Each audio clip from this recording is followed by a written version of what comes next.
Hello dear student, good evening. देखिए student, कल हमने बात की थी रदरफोर्ड के परमाणु मॉडल की कमियों के बारे में। फिर हमने दो प्रमुख नियम पढ़े थे, जिनमें से पहला नियम था गुरुत्वाकर्षण का सार्वत्रिक नियम और दूसरे नियम पे हमने बात की थी कूलॉम के नियम के बारे में।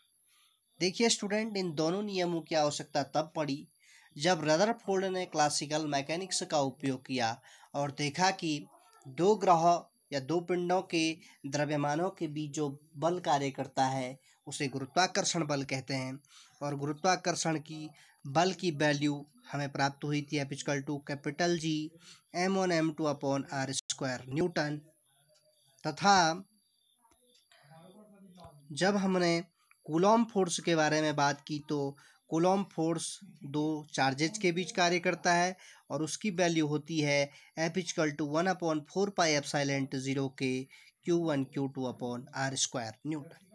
तो देखिए स्टूडेंट, ये दोनों ही नियम लगभग एक दूसरे के तुल्य माने जाते हैं, क्योंकि ग्रेविटेशनल फोर्स दो मासेस के बीच कार्य करता है और कूलॉम्स फोर्स या कूलॉम्स लॉ दो चार्जेज के बीच कार्य करता है। तो देखिए स्टूडेंट, आज हम बात करने वाले हैं बोहर या नील बोर के परमाणु मॉडल के विकास की पृष्ठभूमि के बारे में। देखिए, सबसे पहले हम क्या क्या बैकग्राउंड तैयार किए गए बोर का मॉडल देने में। नील बोर ने उससे अपने मॉडल देने से पहले क्या क्या एक्सपेरिमेंट किए और नील बोर के मॉडल की आवश्यकता क्यों पड़ी। तो देखिए स्टूडेंट, रदरफोर्ड के मॉडल में जो कमियां थी बोर ने वो अपने प्रयोगों के द्वारा दूर की और उन्होंने कुछ महत्वपूर्ण पॉइंट बताए, जिनमें से दो बिंदु प्रमुख हैं। पहली चीज उन्होंने बताई कि विद्युत चुंबकीय विकिरण या इलेक्ट्रोमैग्नेटिक रेडिएशन का ड्यूल नेचर होता है। ड्यूल का मतलब यह है कि ये पार्टिकल के साथ साथ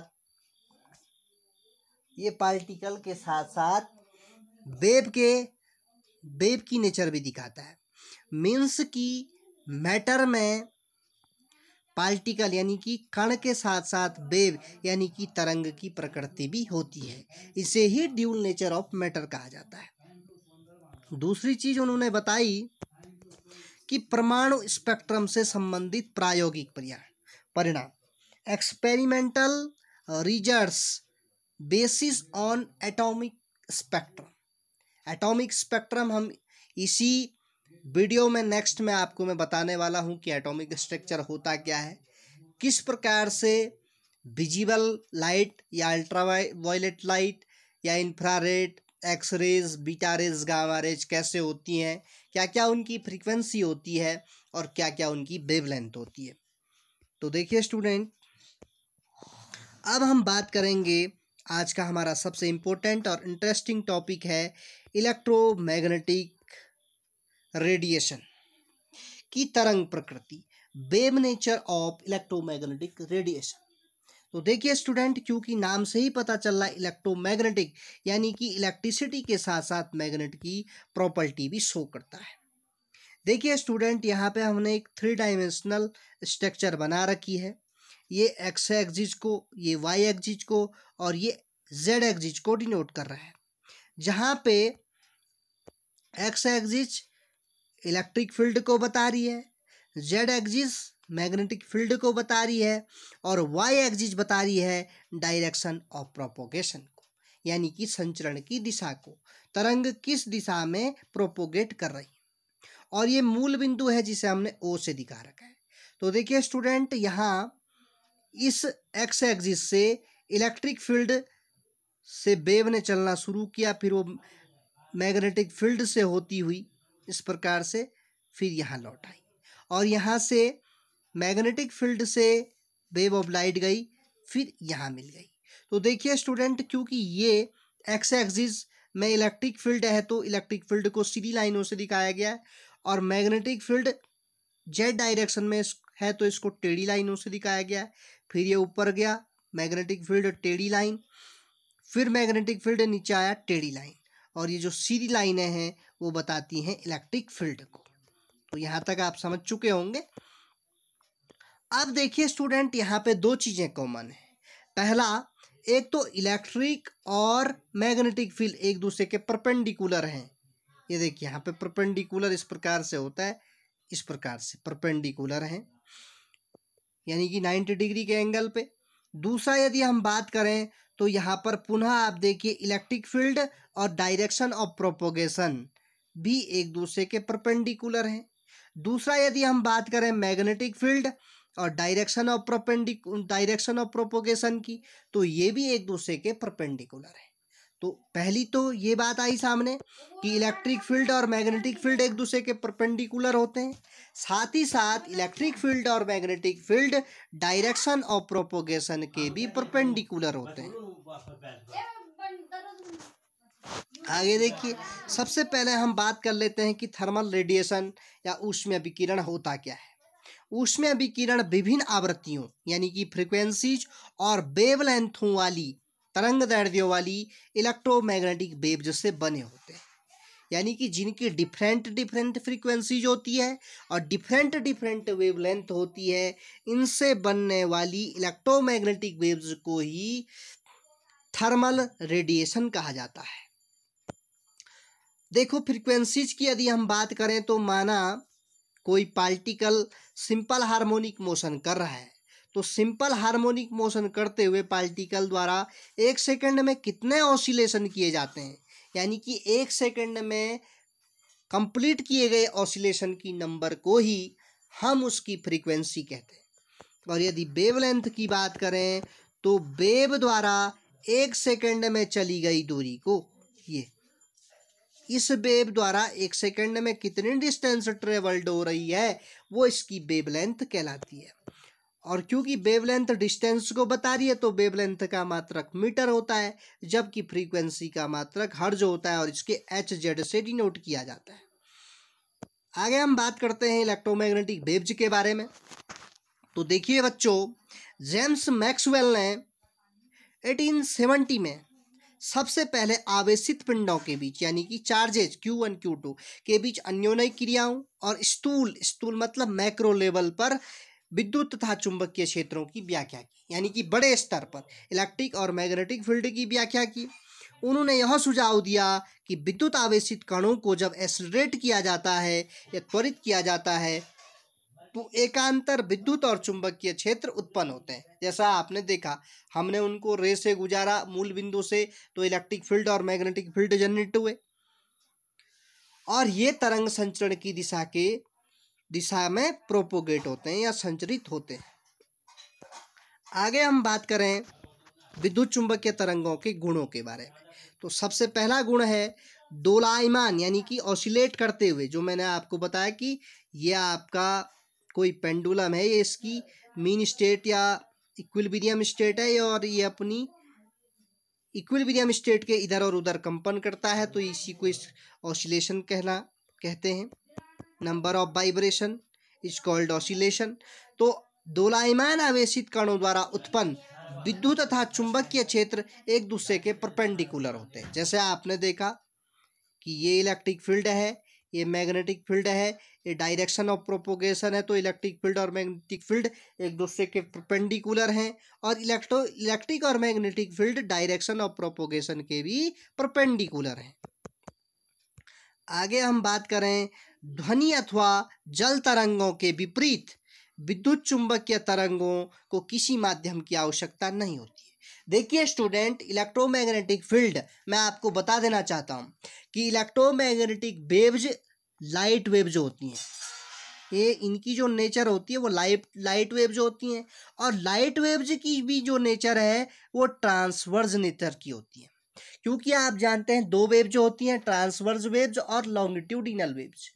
तो लॉन्गिट्यूडिनल वेव्स में जो कंपन होते हैं वो एक दूसरे के पैरेलल होते हैं, जबकि ट्रांसवर्स वेव्स में जो वाइब्रेशन होते हैं वो एक दूसरे के परपेंडिकुलर होते हैं। जैसा आप देख ही रहे हैं कि इलेक्ट्रिक फील्ड मैग्नेटिक फील्ड के परपेंडिकुलर है, तो transverse waves are longitudinal waves, transverse waves are light waves and light waves are also electromagnetic waves. तो इससे यह निष्कर्ष निकलता है कि ट्रांसवर्स वेव्स की नेचर लाइट वेव्स है और लाइट वेव्स की नेचर इलेक्ट्रोमैग्नेटिक वेव्स है। या ट्रांसवर्स वेव्स इलेक्ट्रोमैग्नेटिक वेव्स की नेचर की होती हैं। और आप जानते हैं कि स्पीड की लाइट मैक्सिमम होती है वैक्यूम में, निर्वात में, मतलब कि जहाँ पे एयर भी नहीं होती है, और वो होती है 3 × 10⁸ मीटर पर सेकेंड। न्यूमेरिकल क्वेश्चन को सॉल्व करने में एक वैल्यू काम आएगी। आगे देखते हैं, विद्युत और चुंबकीय विकिरण कई प्रकार के होते हैं। ये कई प्रकार के रेडिएशन हो सकते हैं, और इनके ही समूह को, जो विद्युत चुंबकीय विकिरणों का समूह ही इसका स्पेक्ट्रम कहलाता है। इसको मैं आगे आपको बताने वाला हूँ कि कितने टाइप के ये होते हैं। तो ये देखिए स्टूडेंट, यहाँ पर हमने इलेक्ट्रोमैग्नेटिक वेव्स के टाइप्स पढ़े हैं, और यही इनका ही ग्रुप स्पेक्ट्रम कहलाता है। ये गामा रेज हैं, ये एक्स रेज, यूवी यानी कि अल्ट्रावायलेट रेज। एक्स रेज की खोज W.K. रॉन्जन ने की थी। गामा रेज की खोज हेनरी बैकुरल ने की थी। IR यानी कि इंफ्रारेड, इनको हिंदी में बोलते हैं अवरक्त, इंफ्रारेड अवरक्त किरणें। माइक्रोवेव, FM यानी कि फ्रीक्वेंसी मॉड्यूलेशन, AM यानी कि एम्पलीट्यूड मॉड्यूलेशन। फ्रीक्वेंसी मॉड्यूलेशन मतलब आवृत्ति में उतार चढ़ाव, आवृत्ति का कम और ज़्यादा होना। एम्पलीट्यूड मॉड्यूलेशन मतलब आयाम का अधिक या कम होना। देखिए स्टूडेंट, फ्रीक्वेंसी को आप समझ चुके हैं कि 1 सेकंड में कितने ऑसिलेशन होते हैं, वो फ्रीक्वेंसी होती है। और एम्पलीट्यूड की बात करें तो जब कोई कण सिंपल हार्मोनिक मोशन कर रहा है, तो सिंपल हार्मोनिक मोशन करते हुए पार्टिकल द्वारा अपनी मीन पोजीशन से एक और मैक्सिमम डिस्प्लेसमेंट, अधिकतम विस्थापन ही उसका आयाम कहलाता है, और आयाम का SI मात्रक मीटर होता है। और ये लंबित रेडियो तरंगें हैं। ये देखिए स्टूडेंट, ये इनकी फ्रीक्वेंसी यानी कि न्यू को बता रहा है हर्ज में, और ये नीचे की वैल्यूज इनके वेवलेंथ को बता रही है मीटर में। अब यहाँ पे इम्पोर्टेंट समझने की चीज़ जो है वो यह है कि ये देखिए IR, यहाँ पे IR है, IR और UV के बीच का जो एरिया होता है वो विजिबल स्पेक्ट्रम कहलाता है, यानी कि इसको हम देख सकते हैं अपनी आंखों से। और ये 7 कलर में इस प्रकार से बटा हुआ है। मेरे पास ज़्यादा कलर नहीं थे तो मैंने इसी प्रकार से इसको दिखा दिया है। तो ये होती हैं, ये स्पेक्ट्रम कहलाता है। अब देखिए आगे, विद्युत चुंबकीय विकिरण की कणीय प्रकृति मैंने पहले बता दिया है कि ड्यूल नेचर, जो दे ब्रोगली ने दिया, कि जो रेडिएशन है वो पार्टिकल और वेव दोनों के गुण दिखाता है। तो इसके द्वारा सबसे पहले देखो बच्चों, विवर्तन यानी कि डिफ्रैक्शन और व्यतिकरण की घटनाओं को बताया जा सकता है कण प्रकृति के द्वारा। डिफ्रैक्शन क्या होता है कि जब विकिरण किसी से टकराता है मीडियम से, तो टकराकर वो मुड़ जाता है, उसके मुड़ने की घटना को। जैसे ऐसे देखिए, यहाँ पे कोई मीडियम है इस प्रकार का, और रेडिएशन आई तो रेडिएशन इससे टकराकर वापस चली गई, तो यही कहलाता है डिफ्रैक्शन। और यदि हम व्यतिकरण की बात करें, इंटरफेरेंस की, तो इंटरफेरेंस क्या होता है कि जब दो वेव्स हैं हमारे पास, इनकी फ्रीक्वेंसी भी सेम है, इनका एम्पलीट्यूड भी सेम है, जब दो समान आयाम और आवृत्ति की दो तरंगें एक ही साथ एक ही माध्यम में चलना शुरू करती हैं, तो इनका जो एल्जेब्रिक सम होता है, तो इनके एल्जेब्रिक सम का टोटल ही उसका इंटरफेरेंस कहलाता है। अब देखिए स्टूडेंट, जब ये गुजरती हैं तो कुछ स्थानों पर इनकी इंटेंसिटी मैक्सिमम होती है, कुछ स्थानों पर इनकी इंटेंसिटी कम होती है। जहाँ पे इंटेंसिटी अधिक होती है उसे कंस्ट्रक्टिव इंटरफेरेंस या संपोषी व्यतिकरण कहा जाता है, और जहाँ पर इंटेंसिटी कम होती है उसे विनाशी व्यतिकरण या डिस्ट्रक्टिव इंटरफेरेंस कहते हैं। देखिए स्टूडेंट, ये टॉपिक फिजिक्स का भी है, क्लास 12th के स्टूडेंट के लिए भी इम्पोर्टेंट है, और क्लास 12th में इंटरफेरेंस, डिफ्रैक्शन आप और अच्छे तरीके से पढ़ोगे। देखिए स्टूडेंट, एक चीज़ कॉमन है कि लाइट वेव्स मैंने बोला है ट्रांसवर्स नेचर की होती हैं, साउंड वेव्स लॉन्गिट्यूडिनल नेचर की होती हैं। लेकिन देखिए स्टूडेंट, कुछ प्रॉपर्टी ये दोनों ही वेव्स दिखाती हैं। जैसे रिफ्लेक्शन, परावर्तन लाइट का भी होता है, साउंड का भी होता है। रिफ्रैक्शन लाइट और साउंड दोनों का होता है। डिफ्रैक्शन दोनों का होता है। साथ ही साथ इंटरफेरेंस भी दोनों का होता है। लेकिन देखिए स्टूडेंट, एक चीज़ जरा ऑड है जिसके द्वारा हम लाइट वेव्स और साउंड वेव्स में डिफरेंस बता सकते हैं, वो है इवेंट ऑफ पोलराइजेशन, ध्रुवण की घटना। ध्रुवण की घटना केवल और केवल लाइट वेव्स द्वारा दिखाई जा सकती है। इसीलिए हम कहते हैं कि लाइट वेव जो ट्रांसवर्स नेचर की होती हैं, ये ध्रुवण दिखाती हैं, पोलराइजेशन की घटना दिखाती हैं। पोलराइजेशन के बारे में आप क्लास 12th में और अच्छे तरीके से पढ़ोगे। आगे हम बात करते हैं इनके द्वारा क्या क्या नहीं बताया गया कणीय प्रकृति द्वारा। एक तो ये ब्लैक बॉडी रेडिएशन के बारे में नहीं बता पाई। ब्लैक बॉडी का मतलब होता है कि कृष्णिका पिंड, जब इस पर कोई रेडिएशन गुजरता है तो ये पूरी रेडिएशन को या तो इमिट कर ले या एब्जॉर्ब कर ले। लेकिन यूनिवर्स में कोई भी ऐसा पिंड नहीं है, आइडियल ब्लैक बॉडी नहीं है जो कि पूरी लाइट को इमिट कर ले या एब्जॉर्ब कर ले। नेक्स्ट, इसके द्वारा फोटो इलेक्ट्रिक इफेक्ट को नहीं बताया गया। देखो बच्चों, फोटो इलेक्ट्रिक इफेक्ट क्या होता है कि जब किसी मेटल की सरफेस पर, वो मेटल सीजियम हो सकती है, जब इस पर लाइट और वेव्स गिरती हैं तो इसकी सतह से इलेक्ट्रॉनों का उत्सर्जन होने लगता है, इलेक्ट्रॉन निकलने लगते हैं। इसी चैप्टर में मैं आगे आपको फोटो इलेक्ट्रिक इफेक्ट बताने वाला हूँ, तो इतना आप समझ लीजिए अभी। नेक्स्ट, ये क्या नहीं बता पाया, ये नहीं बता पाए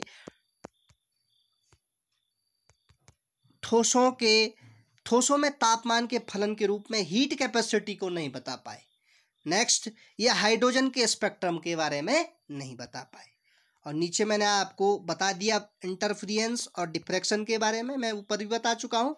डिफ्रैक्शन यानी कि रे ऑफ लाइट का मुड़ना या साउंड का मुड़ना, तरंग का मुड़ना, और व्यतिकरण वही जब दो तरंगें एक ही साथ एक ही समय में किसी माध्यम से चलती हैं तो कुछ स्थानों पर प्रबलता अधिकतम, कुछ स्थानों पर तीव्रता न्यूनतम होती है, इसे ही व्यतिकरण कहते हैं, इसके टोटल अलजेब्रिक सम को। तो आज हमने बात की बोर के एटॉमिक मॉडल को तैयार करने में क्या क्या बैकग्राउंड उसने तैयार किए। फिर हमने बात की इलेक्ट्रोमैग्नेटिक वेव्स की, ड्यूल नेचर ऑफ रेडिएशन की, और फिर स्पेक्ट्रम पढ़ा कि लीनियर स्पेक्ट्रम कैसा होता है। तो आज की क्लास में इतना ही। कल हम बोर के एटॉमिक मॉडल के बारे में बात करेंगे, फोटो इलेक्ट्रिक इफेक्ट के बारे में बात करेंगे। धन्यवाद।